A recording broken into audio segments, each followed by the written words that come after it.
Ny asako dia agent d'information, izany hoe mandray olona mivantana sy an-telefônina.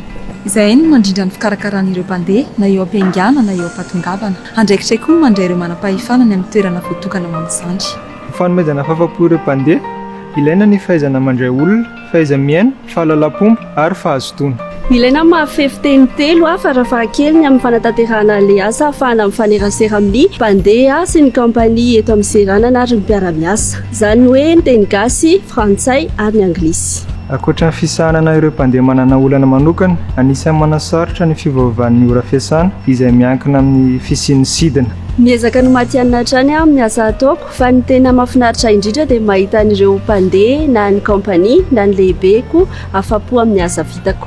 Aprisiana hatrany isika tanora izay maniry nanao ny asanay amin'ny ho avy mba hatoky tena, tsy hanao ambany zavatra ny fifehezana ny teny vahiny ary ampiseho hatrany ny maha matianina.